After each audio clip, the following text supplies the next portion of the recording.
movies, or it's been mentioned in movies, or so it is something that keeps getting referenced because nobody knows what it means. Now, I have a theory, and I will share it with you, but I'm not going to stand by it. I'm not going to stand by it at all. I'm going to suggest it's in Latin, possibly an old form of Latin, and it's in some sort of double substitution code, meaning that they went through and they used one code to substitute, right? And then they took a second code and took the first code and put it through that code. That's a guess. It's a guess. But it would explain why it's so hard to... Well, yeah. Hard to decode. Because even if you solve the first code, which is definitely difficult, because if you look at some of the letters... Now, if you look at the way it's written, or the way it's put together like language. It's put together with syntax like language. But... like some of the symbols, like you'll see where 3 symbols are exactly the same. There is no word that I know of in any language that's 3 of the same letters in a row. Fair enough. Right. So... this could be a possibility, but there also could be a bunch of other possibilities from the book that we don't know about. Oh, absolutely. It could be... like, one of the theories is that the original author hoaxed it. Whoever wrote it initially hoaxed it. Yeah. But what would be the point? People don't do things for no reason. People don't just sit down and go... generally, yeah. Especially not write a 270-page book full of illustrations in code and fill it with meaningless dribble for 270 pages. Yeah, no, not even if you just wanted to doodle on it. Why would you? And there are so many things it could be. Maybe... There are unlimited possibilities. Oh, yeah. Well, like, there's an island near, I want to say it's near Italy, I could very well be wrong, but where they spoke and still speak the language of the birds. It's a human language made up of various bird noises, among other things. And it's still spoken to this day. But it's not a language of any place. It's just a language that started on this island, and most people there still speak it. I see. It's possible that the guy who wrote this book was part of a group, and they all learned this language. And so it's written in that language. It's possible the guy who wrote this book... secret club. Yeah. It's possible the guy that wrote this book had hypergraphia, which they knew nothing about back then. I still don't know anything about it now. Hypergraphia is a psychological symptom. Some people feel compelled to write. Compelled. They can't help it. And while some of these people will fill notebooks with this very tiny, cramped writing, some of it is quite normal. They just can't not write. Like one lady made lists of things she loved, lists of things she hated, lists of things she owned, lists of things that she watched on TV, lists of things that she refused to watch on TV, nothing but lists. So maybe this person had hypergraphia and was just, and it is not unknown with people with hypergraphia to use ciphers. So maybe he was just compelled to write this. Or she. He or she could be anyone, we don't know. And we don't know where they were going with it. However, it could be really, there is unlimited possibilities for it. Right. Which brings us to our conclusion. Which... I've pretty much said all I needed to say. Yeah, I don't know what to say about it other than I don't think it's a hoax. Oh, yeah, no. I mean, there's really no reason for... I don't think the original author hoaxed it. I don't know why he or she created it.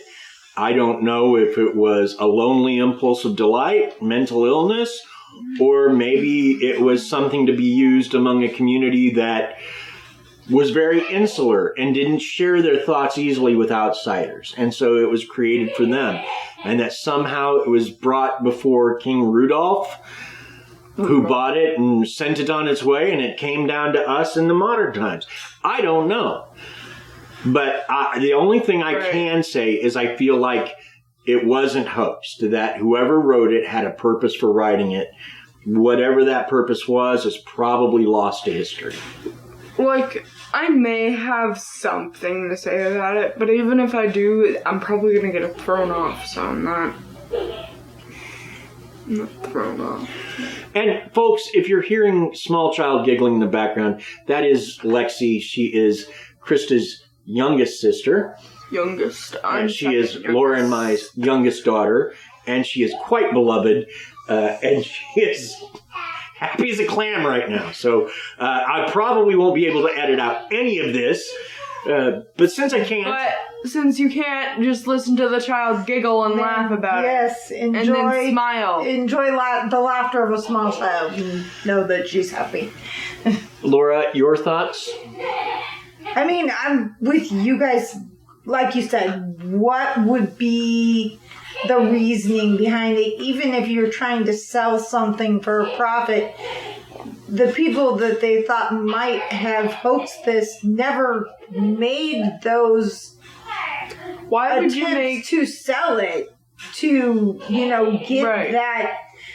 get that fame from finding or selling it. So there's really it wouldn't make any sense for them to have hoaxed it. So I think, yeah, right. There's maybe someday someone will actually figure out more about what it is, what it says. I think it's just something really old that we just may not understand. So. Like, there could be somebody still searching at the place where they first found the book just to try to find something that, maybe somebody else could have found out within a piece of paper or something. But that could very well be disintegrated or something. You never know. Right, and we know it had other pages, so maybe one of the other pages was the key, to deciphering the whole thing. We know it's missing pages. Maybe they included the key, but it got lost, or it got taken out, or they decided to take the key out for whatever reason. Mm-hmm. And that paper could very well be disintegrated, because we know back then they didn't have any computers or anything to keep it on. That's true, too. So, thanks, as always, to our listeners. Thank you very much. Thank you. We've done this for a year now, and this is our first episode of our second year, and God, I love doing this. I really do. Thanks as always to Bill Barrett, Paige Elmore, and Aaron Gnurk. I'm no longer going to say what they did or do for us because they've said it so often, or at least I'm no longer going to say it in every episode. I might every once in a while, but if you want to know what they did, go back and listen to the older episodes. If you don't know already, there you go. There you go. You can always donate to us on Patreon. Or buy me a coffee. You can check out our website, which Laura worked very hard on. Thank you, dear. You can buy our merch on Teespring. You can also join our Facebook group. Follow us on Twitter, where Laura is FamPlotMomLaura. Yep. Krysta is @Crystalline, and we are plot_family. You can also follow us on Instagram, BoogeymanKC, or FamPlotKrystaCat. Family Plot Krysta, yeah. There we go. Or you can follow Krysta on TikTok, where she has a whole channel of these very creative TikTok videos that she does. I do creative TikTok videos because I want to. Ooh. And because the people like it. And they like being in their own specific place with knowing that I am there for them and anybody else around them can be positive on my page. So if you would like to come there just to chill out, and if you do anything bad, I'm gonna block you, just know that. Which you guys would never do. I love you guys. But yeah, JK, I'm a furry. Underscores between all of that, sort of like spaces. Most people know what underscores are. Yeah. Except maybe your Grandma Linda. And, well, we forgive her. She doesn't have to know all that stuff. All right. Well, and then last but not least, please join us next week as we get into some fun folklore as we discuss the jackalope and the wolpertinger. Wolpertinger. What's a wolpertinger? We'll see. It's a Guess we'll have to see. It's a German and it's Germany's answer to the jackalope. It is a rabbit with a unicorn horn and wings. I think. It sounds like a kid's. It sounds like a kid's dream. Wolpertinger. Wolpertinger. Wolpertinger. Wolpertinger. Sounds like a Pokemon. It does. So does a jackalope, but no, I don't think a jackalope sounds like. No, it sounds like a pumpkin to me. But anyway, so that's next week. Please join us then. Thank you, and we'll talk to you again later. Bye. Bye. Bye.